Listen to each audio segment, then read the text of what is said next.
어제 4월 1일 흔히 말하는 만우절이었다고 하지요. 거짓말을 해도 되는 날이다.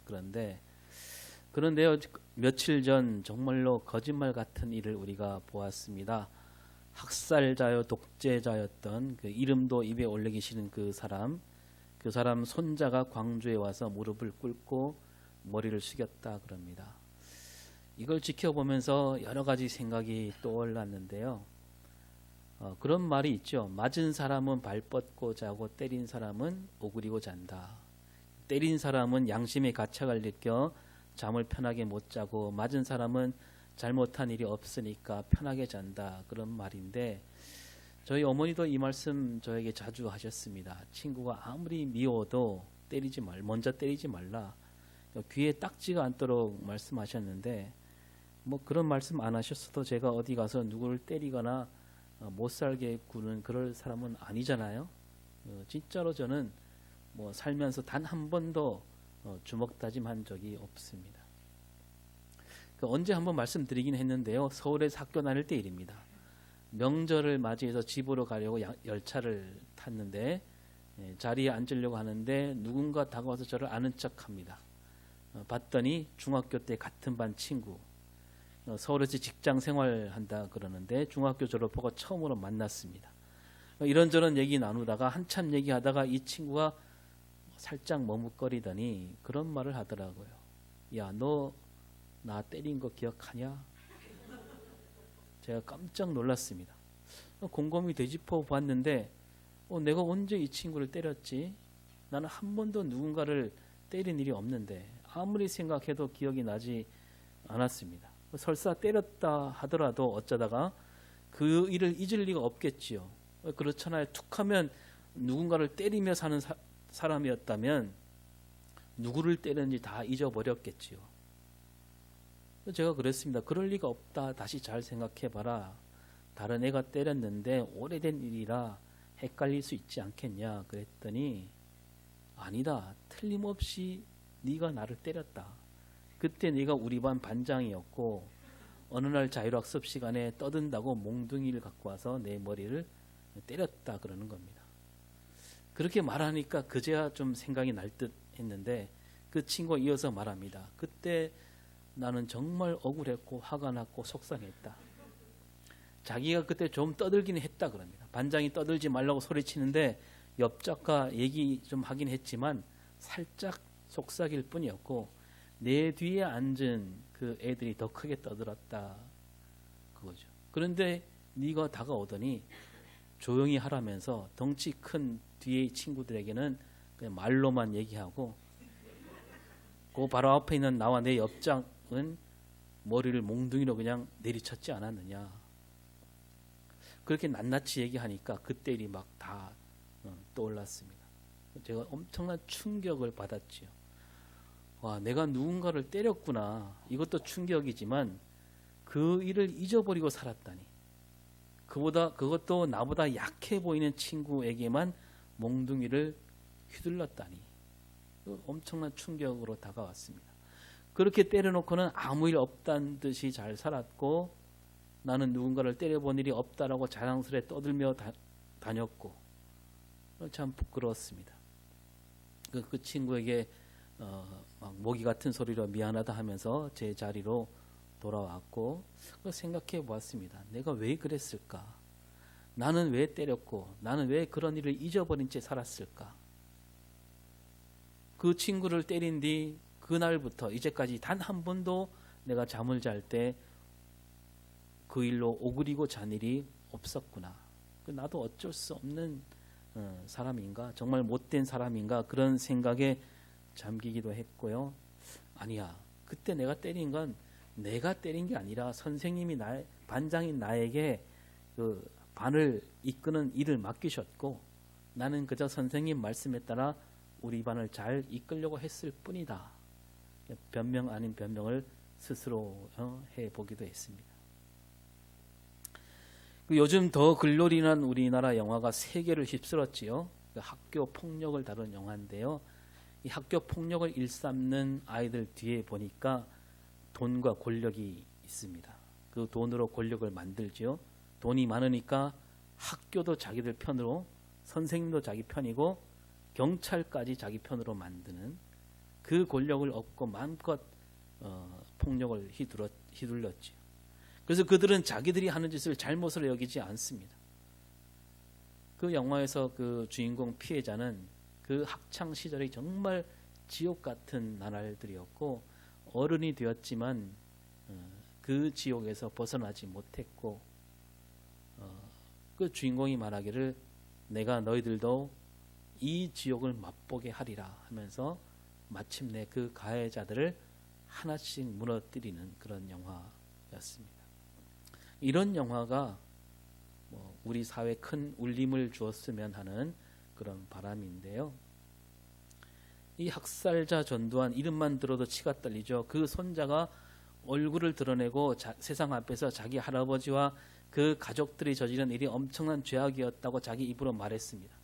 보면서 이 친구가 그 영화를 봤을까?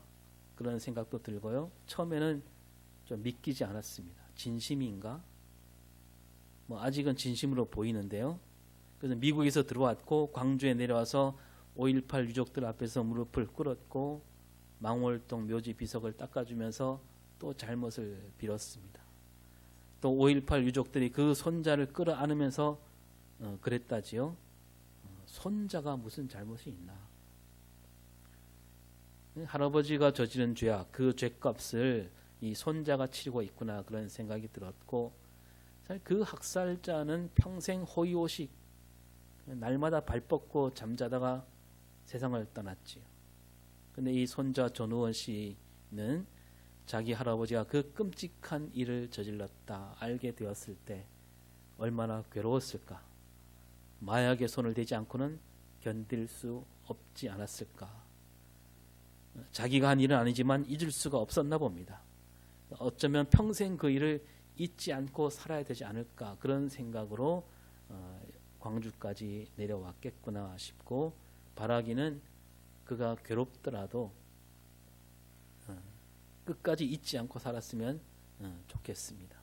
그때 그날 피로 얼룩진 날이었고 그 피를 흘리게 한 학살자가 누구였는가 잊지 않았으면 좋겠다는 생각을 해보았습니다. 우리 역사에 그런 일이 많았습니다. 이 피로 얼룩진 날.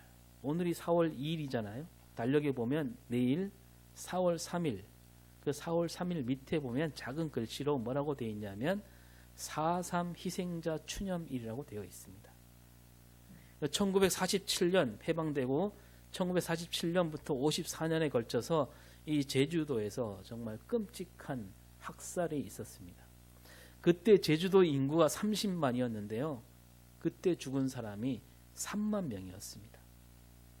학살자들이 그렇게 저질렀습니다. 그리고 이 제주 4.3은 여순 사건과 이어지죠. 그때 여수 순천에도 이어서 많은 군인과 서민들이 죽었는데요. 나라에서는 이 여수 순천에 있는 군대를 그때 제주도로 보내려고 했습니다. 제주도에 폭동이 일어났으니까 가서 그들을 진압하고 죽이라고. 그때 여수에 있던 군인들이 어떻게 했냐면 우린 가지 않겠다. 우리가 대한민국 군인으로 왔는데 왜 우리 국민을 죽이러 가야 하느냐. 그랬더니 명령을 따르지 않는다고 너희들은 빨갱이다 그러면서 막 또 죽이는 일이 벌어졌지요. 그때만 해도요. 우리 사회에서 공부를 가장 많이 한 사람들이 군인들이었습니다. 좀 배웠다 하는 사람들은 다 군대에 들어가는 군인들은 다 똑똑했고 무엇이 옳고 무엇이 그런지 잘 아는 사람들이었죠. 나라가 시킨 일이었지만 이건 옳지 않은 일이기에 따르지 않은 거죠. 근데 이게 이제 좌익과 우익의 싸움으로 번졌고 이 여수 순천에서 수많은 사람이 그 일로 죽었습니다. 낮에는 우익에게 사람들이 죽었고 밤에는 좌익에게 죽고 또 우리 교회 잘 나오셨던 이건덕 집사님 몇 해 전에 돌아가셨는데 그 집사님 남편 되시는 분도 결혼한 지 얼마 안 돼서 그 일로 세상을 떠났다라고 들었습니다. 우리가 학교에서 배우기로 이 여순 사건을 여순 반란 사건으로 저는 배웠습니다. 오랫동안 그렇게 되어 있었죠.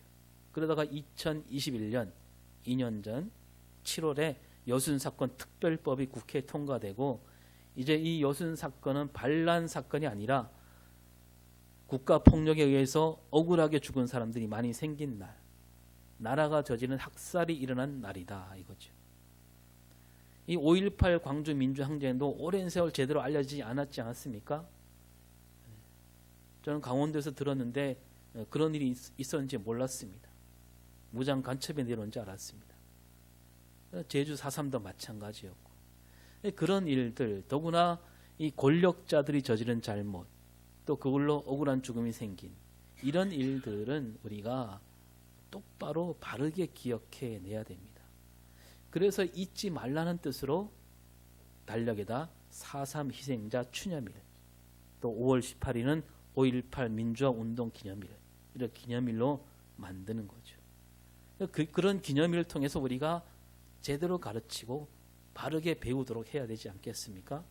저 어떤 섬나라처럼 자기들이 저지른 잘못은 다 가리고 뭐 저거는 우리 땅이다 막 우기고 교과서에 떡 실어놓고 아이들을 잘못 가르치고 그 아이들은 잘못 배우고 그런 일은 없어야 되지 않겠습니까?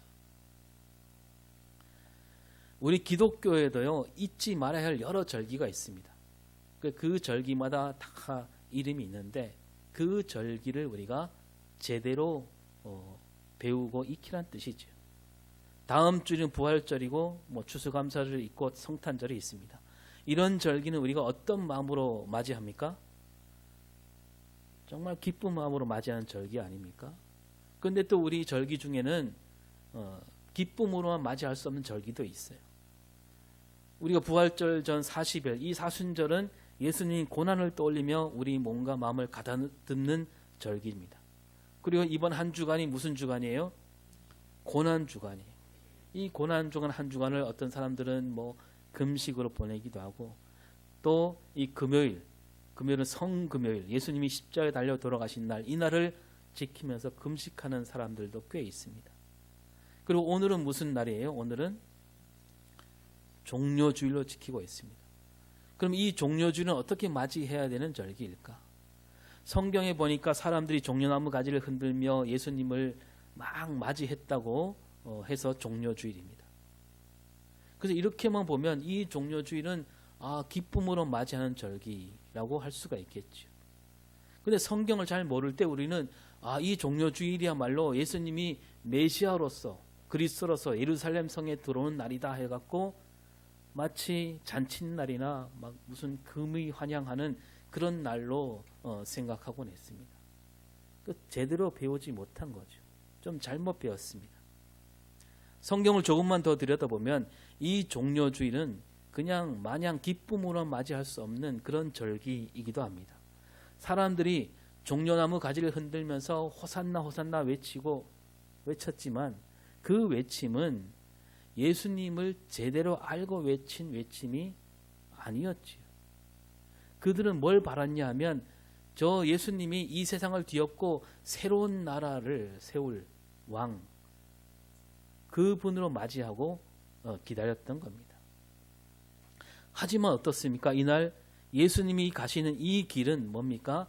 새로운 나라, 많은 사람에게 우러nom을 받는 그런 왕이 되는 길이 아니었습니다. 예수님은 우리가 알듯이 그날부터 해서 고난과 죽음이란 문턱으로 들어서고 있었던 거죠. 사람들 바람과 달리 예수님은 이 십자가를 지시려고, 그 끔찍한 십자가를 지시려고 이 예루살렘으로 들어가신 날이 종료주일입니다. 그 예수님은 왜 그러면 그 고난과 죽음을 고스란히 온몸으로 맞이하셨을까? 한마디로 하면 그것은 하나님 뜻이었기 때문입니다. 예수님은 하나님 뜻을 그대로 받들어서 이 고난과 죽음으로 나아가셨다는 거죠. 메시아는 모름지기 고난과 죽음으로 가야 한다, 이 말씀은 느닷없이 나온 말씀이 아니었습니다. 그러니까 호산나 호산나 외치던 사람들은 잘못 배운 거예요. 반쪽만 배운 겁니다. 메시아라면 반드시 그 고난과 죽음으로 가야 된다, 오래전부터 내려온 말씀이었다는 거예요. 그 저의 날 이사야 선지자에게 주신 말씀인데, 이 이사야 선지자는 하나님께 부름을 받은 여호와 하나님 종으로서 어떤 몸가짐과 어떤 마음가짐으로 살아야 하는가, 그런 뜻을 담아서 하나님 말씀을 외치고 또 4차례 걸쳐서 노래도 불렀습니다. 오늘 우리가 읽은 본문 말씀은 그 4가지 노래 가운데 3번째 노래입니다. 우리 4절을 한번 볼까요? 시작. 주 여호와께서 학자들의 혀를 내게 주사 나로 공고한 자를 말로 어떻게 도와줄 줄을 알게 하시고 아침마다 깨우치시되 나의 귀를 깨우치사 학자들 같이 알아듣게 하시도다. 예. 여기서 학자란 말이 2번이나 나옵니다. 학자들의 혀, 학자들 같이 알아듣게. 여기서 학자가 뭐냐? 공부를 많이 한 교수, 그런 뜻이 아닙니다. 이 학자는 히브리 말로 림무드라고 하는데, 이 말은 뭐냐 하면 배우는 사람이다라는 뜻이에요. 여호와 하나님께 부름받은 종이란 뭐 하는 사람이다? 배우는 사람이어야 된다. 누구한테 배우는 겁니까? 하나님께 배우는 사람. 하나님께 배운 이 종은 힘겹게 사는 사람, 어렵게 사는 사람을 도와주는 일을 맡았다라는 겁니다. 그러니까 하나님이 하신 말씀을 그대로 배워서 그 어려운 사람들에게 그 말을 전하는 사람이란 얘기예요. 포로로 잡혀가서 온갖 고통을 겪는 사람들을 도와주라, 그런 뜻으로 하나님은 그 종을 부르셨고 그 종에 가르치셨다는 말씀이에요. 그러니까 하나님은 그 종을 가르치시되 날마다 아침마다 깨우치도록 가르치십니다. 그러니까 그렇게 끊임없이 배워야만 하나님 뜻을 이룰 수 있다는 얘기죠. 하나님이 그 종을 깨우치시게 했는데 귀를 깨우치게 하셔서 그 학자들 같이 바로바로 알아듣게 하셨습니다. 하나님께서 주신 말씀을 넉넉히 헤아려 들을 수 있는 귀를 열어주셨다는 겁니다. 여러분, 듣는다는 말이 뭐예요? 그냥 귀로 듣는다는 말로만 뜻만 있는 게 아니라 하나님 말씀을 듣는다라는 것은 말씀을 듣고 그대로 산다는 얘기잖아요. 너 왜 말을 안 듣냐? 그 말은 왜 귀로 안 듣냐? 그런 뜻을 넘어서잖아요. 하나님이 그렇게 하도록 만들어 주셨다는 겁니다. 이 하나님 앞에 서는 정은 종이라면 반드시 하나님께 늘 배우는 사람으로 서야 된다는 겁니다. 배우는 사람은 하나님 말씀을 그냥 흘려듣지 않고 그대로 받아서 그대로 살아야 된다는 얘기예요. 무슨 말을 하든지 하나님께 주신 말씀을 그대로 따른 사람, 그런 사람으로서 하나님이 종으로 부르셨다는 거죠. 그런 사람은 하나님께서 가라 하시면 가고 오라 하시면 오고 하나님 말씀을 어기지 않지요. 그 배우는 사람이어서 자기 입맛대로 살지 않습니다. 나는 아직 더 배워야 된다. 하나님께 늘 배워야 된다. 내 생각대로 움직이지 않습니다. 늘 하나님께 귀를 기울입니다. 하나님이 가르쳐 주신 대로 사는 사람. 그래서 어떤 어려움이 있어도 말씀을 붙들고 말씀대로 살아가는 사람을 가리키는 거죠. 그래서 6절에서 뭐라고 합니까?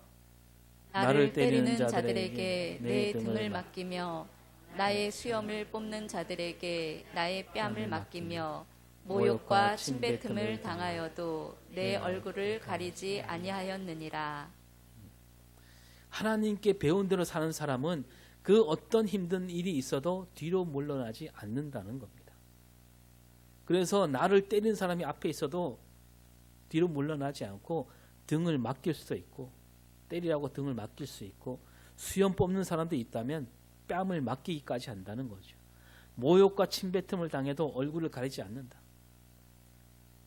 그 하나님께서 주신 말씀, 그 말씀대로 사는 삶이라면 그 어떤 고난이 있더라도 그대로 따르겠다. 하나님께 배우는 사람이라면 마땅히 그래야 한다는 말씀이에요. 그래서 나에게 영광스러운 길만 찾지 않고 나를 때리고 내 수염을 뽑고 모욕과 침뱉음을 당할지라도 하나님께 배운 그대로 그 길을 간다라는 얘기입니다.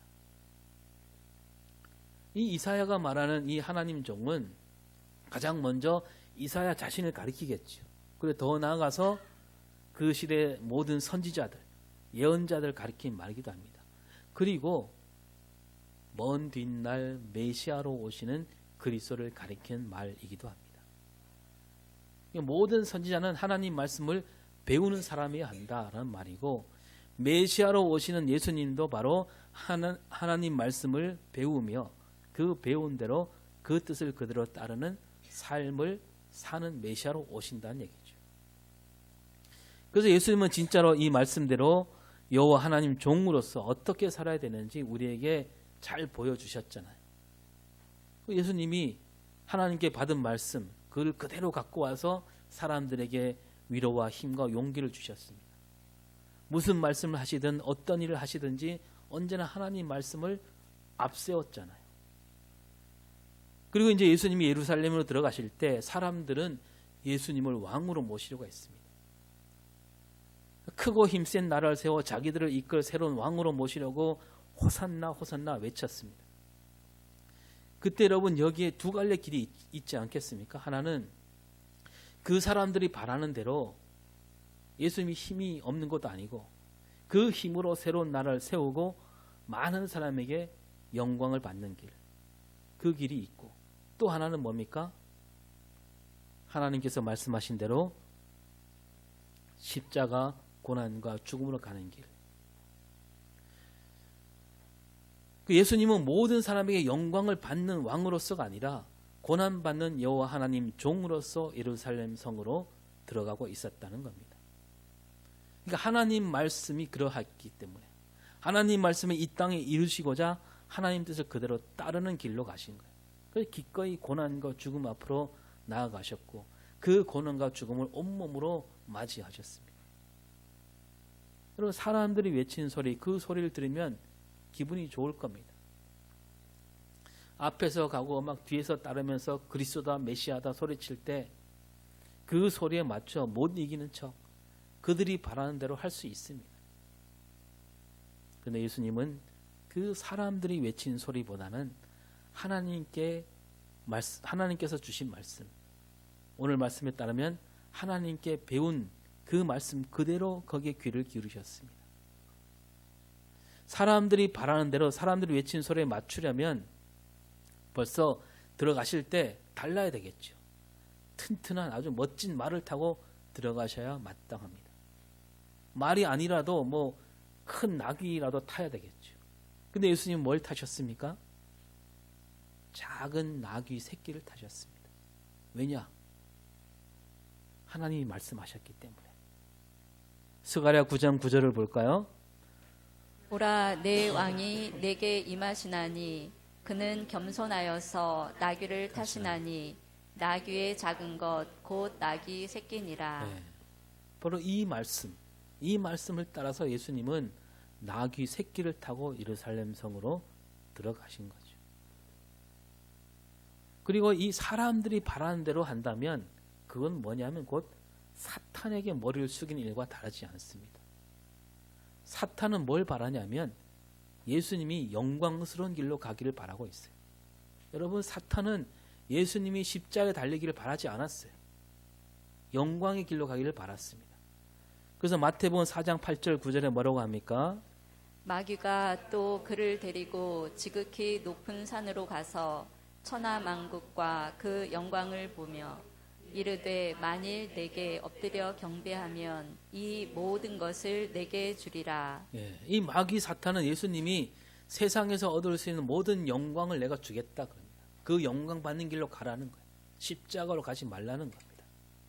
나에게 엎드리게 하면 그렇게 해주겠다 이거죠. 사탄은 계속 그렇게 속삭이고 있는 거죠. 나중에 누구에게도 속삭였습니까? 베드로에게도 그랬잖아요.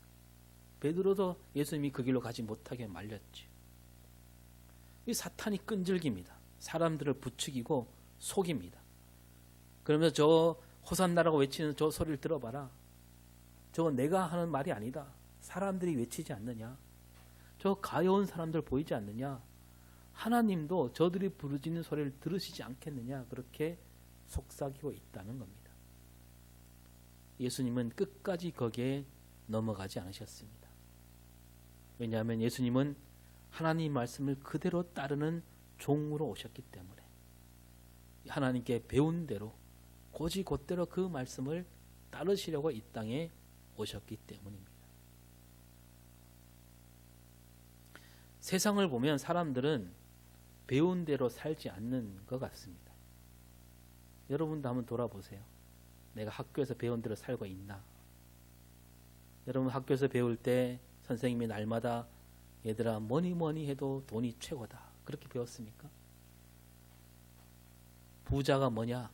잘 사는 사람이 부자다. 가난하게 살면 못 사는 거다. 이렇게 배웠습니까? 여러분 교과서엔 그렇게 나오지 않아요. 가난해도 서로 도와주고 사랑과 정을 앞세운 사람, 그런 사람이 잘 사는 사람이고, 돈이 많아도 자기 멋대로 사는 사람은 못 사는 사람이라고 우리가 배우지 않았습니까? 그래서 자린고비, 구두쇠, 뭐 돈만 많이 벌면 된다, 그렇게 가르치지 않았어요.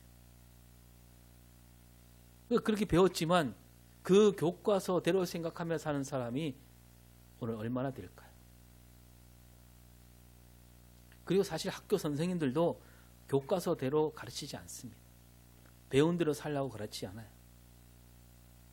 어느 교실에서 선생님이 아이들을 가르치고 있는데 이날 가르침은 이거예요. 직업에는 귀천이 없다. 칠판에 딱 씁니다. 근데 이 귀천이 없다 할 때 귀천이란 말은 이제 남겨놓고 빼놓고 괄호로 남겨놓습니다. 그리고 아이들에게 묻습니다. 자, 여기 괄호 안에 들어갈 말이 뭘까요? 딴청을 피우는 애 이렇게 세워서 물어보니까 아니나 다를까 아이가 맞히지 못하지요. 엉뚱한 말을 막 합니다. 선생님이 그 아이를 불러서 막 혼을 내지요. 왜 이렇게 공부를 제대로 하지 않느냐, 막 야단칩니다. 너 커서 뭐가 되려고 그러느냐. 그때 마침 교실 창문 밖에 일하는 아저씨가 무거운 짐을 막 옮기려고 땀을 뻘뻘 흘리고 있습니다. 그 아저씨를 가리키면 뭐라고 말합니까? 너 이러면 저 아저씨처럼 되는 거야. 자, 다시 말해봐. 직업에 뭐가 없다고? 귀천이 없다고. 세상은 그렇게 돌아가고 있어요. 배운 대로 살지 않고 제대로 가르치지도 않습니다. 그럼 우리는 어떻습니까? 예수 믿는 우리는 어때요? 우리가 말씀을 수없이 들었습니다. 듣고 배웠습니다. 우리가 그 말씀을 들은 대로 배운 대로 살고 있다면 세상은 벌써 바뀌었을 겁니다. 근데 좋은 말씀이라는 건 알겠는데 말씀대로 배운 대로 살면 좋겠지요 하면서 선뜻 말씀대로 배운 대로 살지 못하고 있는 그런 우리가 아닌가. 우리는 왜 그럴까요?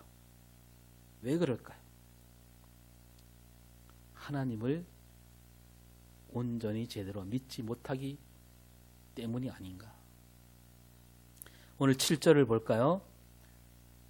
주 여호와께서 나를 도우심으로 내가 부끄러워하지 아니하고 내 얼굴을 부싯돌같이 굳게 하였으므로 내가 수치를 당하지 아니할 줄 아노라. 예. 하나님께 배운 대로 말씀대로 살게 될 때 우리에게 괴로운 일이 있을 수 있습니다. 왜냐하면 사람들과 다르니까. 근데 그때마다 하나님께서 그것을 이길 수 있게 해주신다는 말씀이에요. 하나님께서 도우셔서 부끄럽지 않게 하신다. 얼굴을 굳게 하신다. 뭐 이건데 정말 부끄러운 일을 하고도 부끄러워할 줄 모른다. 그런 뜻이 아닙니다. 많은 사람이 말씀대로 살지 않잖아요. 근데 그 말씀대로 사는 사람들을 보면서 사람들이 말하기를 야 너는 아직 세상을 몰라서 그런다. 그렇게 살다가 언제 부자 될래? 저렇게 꽉 막혀갖고 어떻게 하냐? 사람들이 그렇게 손가락질해도 하나님이 부끄럽지 않게 하셔서 아랑곳하지 않고 앞으로 나아갈 수 있게 하시는 하나님. 그 하나님을 믿고 앞으로 간다는 겁니다. 말씀대로 산다는 얘기잖아요. 이어서 8절에 뭐라고 합니까? 나를 의롭다 하시는 이가 가까이 계시니 나와 다툴 자가 누구냐? 나와 함께 설지어다. 나의 대적이 누구냐? 내게 가까이 나아올지어다. 세상은 나를 우습게 알고 나를 힘들게 하고 막 손가락질 하지만 하나님께서는 나를 의롭게 여기신다는 겁니다. 그래서 세상이 보기에는 어리석어 보여요. 근데 하나님이 보시기에는 그게 옳은 길이라는 겁니다. 그래서 옳은 길을 가니까 그 누구와 싸워도 이길 수 있다는 거죠. 어떤 대적이 와도 그냥 올 테면 와봐라. 그리고 9절에서 뭐라고 합니까? 주 여호와께서 나를 도우시리니 나를 정죄할 자 누구냐? 아무도 나에게 뭐라 하지 못한다는 거 아닙니까? 내가 가는 길, 내가 하는 일은 곧 하나님께서 함께 하시는 길이며 이것은 하나님이 하시는 일이니까 죄가 될 수 없다는 겁니다. 하나님께서 함께 하심을 믿는 믿음, 그 믿음이 흔들리지 않기 때문에 이렇게 외치는 거죠. 여호와 하나님께서 세우신 종은 이렇게 그런 흔들리지 않는 믿음, 하나님께서 늘 나와 함께 하신다는 그 믿음 위에 있기에 이렇게 노래하고 있다는 겁니다. 하나님께서 나를 도우시니까 나는 어디 서 있어도 부끄럽지 않다. 세상 말로 실패해도 부끄럽지 않다. 넘어져도 나는 부끄러워서 부끄럽지 않다는 겁니다. 누구랑 맞서도 두렵지 않다. 여러분 이사야 선지자가 이렇게 제대로 배웠다는 겁니다. 나는 그렇게 배웠다는 거예요. 그 하나님께서 이사야 선지자에게 언제 이렇게 말씀하시죠? 41장 10절에 두려워하지 말라 내가 너와 함께함이라 놀라지 말라 나는 내 하나님이 됨이라 내가 너를 굳세게 하리라 참으로 너를 도와주리라 참으로 나의 의로운 오른손으로 너를 붙들리라. 예, 하나님께서 내가 늘 함께 하실 테니까 두려워하지도 말고 놀라지도 말고 그냥 말씀대로 가라는 거죠. 이 이사야 선지자는 이 말씀을 깊이 배우고 새겼습니다. 그러니까 믿음이 흔들리지 않는 거죠. 그러니까 오늘 우리가 하나님 말씀대로 살지 못하는 까닭이 있다면, 하나님께 배운 대로 살지 못하는 까닭이 있다면 이겁니다. 우리 믿음이 흔들리기 때문에, 내가 어디에 있든지 무엇을 하든지 하나님이 함께 하신다는 믿음. 세상으로 볼 때는 막 주저앉고 무너지고 실패했지만 그래도 그 가운데 하나님이 나와 함께 하고 있다는 그 믿음이 흔들리니까, 일이 잘 안 풀릴 때는 하나님이 정말 나와 함께 하실까? 함께 하지 않을 수도 있다, 이런 생각이 드니까, 괴로운 일이 생길 때는 하나님이 저 멀리 계신 거 아닌가, 그렇게 생각하니까 우리가 흔들리고 배운 대로 살지 못하는 거라는 거죠. 우리가 잘 아는 얘기가 있잖아요. 어떤 사람이 천국에서 예수님을 만났습니다. 예수님과 함께 자기가 걸어온 인생길을 봅니다. 그 길을 보니까 발자국이 4개 찍혀 있습니다. 2개는 내 발자국이고 2개는 예수님 발자국. 정말 주님이 나와 함께 하셨구나. 그런데 언젠가 보니까 발자국이 2개만 보일 때가 있는 거예요. 왜 2개밖에 없지 살펴보았더니 그때가 언제냐면 자기가 가장 힘들었을 때, 가장 괴로울 때, 가장 어려울 때 2개밖에 없는 거예요. 이 사람이 예수님께 따져 묻습니다. 왜 주님은 왜 제가 가장 어려울 때 그때 같이 계시지 않고 어디 가 계셨습니까? 그래서 제가 더 힘들지 않았습니까? 그랬더니 예수님이 빙그레 웃으시면서, 얘야, 저 발자국 2개는 네 발자국이 아니라 내 발자국이다. 그러면 저는 어디 있었습니까? 네가 하도 힘들어하니까 내가 업고 가지 않았느냐. 하나님은 언제나 우리와 함께 하십니다. 창세기부터 저 요한계시록 1위까지 끊임없이 말씀하시는 거 그거예요. 내가 너와 함께 한다. 여러분, 이 말씀을 우리가 잘 배우고 새겼다면 우리 믿음도 흔들리지 말아야죠. 이 배운 대로 살지 않으니까, 배운 대로 생각하지 않으니까 하나님이 함께 하신다는 믿음이 흔들리는 겁니다. 하나님께서 가라 하시는 길이 구불구불 할 수도 있고 거친 길일 수도 있습니다. 외로울 수도 있습니다. 사람들에게 손가락질 받을 수도 있습니다. 남들처럼 번듯하게 살지 못할 수도 있습니다. 그래도 우리는 꿋꿋하게 그 길을 갈 수 있어야 되는 거죠. 왜냐? 그 길에 반드시 하나님이 함께 하시니까. 오늘 우리가 여호와 하나님 종으로서 하나님께 부름 받았습니다. 하나님께서 우리에게 맡기신 일, 우리 힘으로 하기가 힘들 때도 많지요. 그럼 오늘 말씀처럼 우리가 학자가 되어야 됩니다. 배우는 사람으로서 말씀을 배우고 또 배우면 됩니다. 여호와 하나님 종이란 어떠해야 되는지 몸소 보여주신 그 그리스도 예수를 바라보면서 우리도 그 길로 걸어가는 삶을 살아야 되겠죠. 그리고 그렇게 살다 보면 겪어야만 하는 어려움이 있습니다. 그러나 또 말씀을 배우고 또 배우면 하나님이 우리와 함께 하신다는 그 믿음 위에서 우리가 그 길을 흔들리지 않고 걸어갈 수 있다는 겁니다. 이런 믿음으로 오늘도 하나님께 부름받은 여호와 하나님 종으로서 늘 배우는 사람으로 살아가는 저와 여러분이 될 수 있기를 바랍니다. 기도하겠습니다. 주님께서는 우리에게 많은 말씀으로 가르치셨습니다. 그 가르침을 받들어 우리가 배운 대로 살아가는 삶이 되게 하여 주시옵소서. 날마다 때마다 말씀을 더 배우고 또 배우기 힘쓰는 우리가 되게 하셔서 흔들리지 않는 믿음 가운데 걸어가는 우리가 되게 하여 주시옵소서.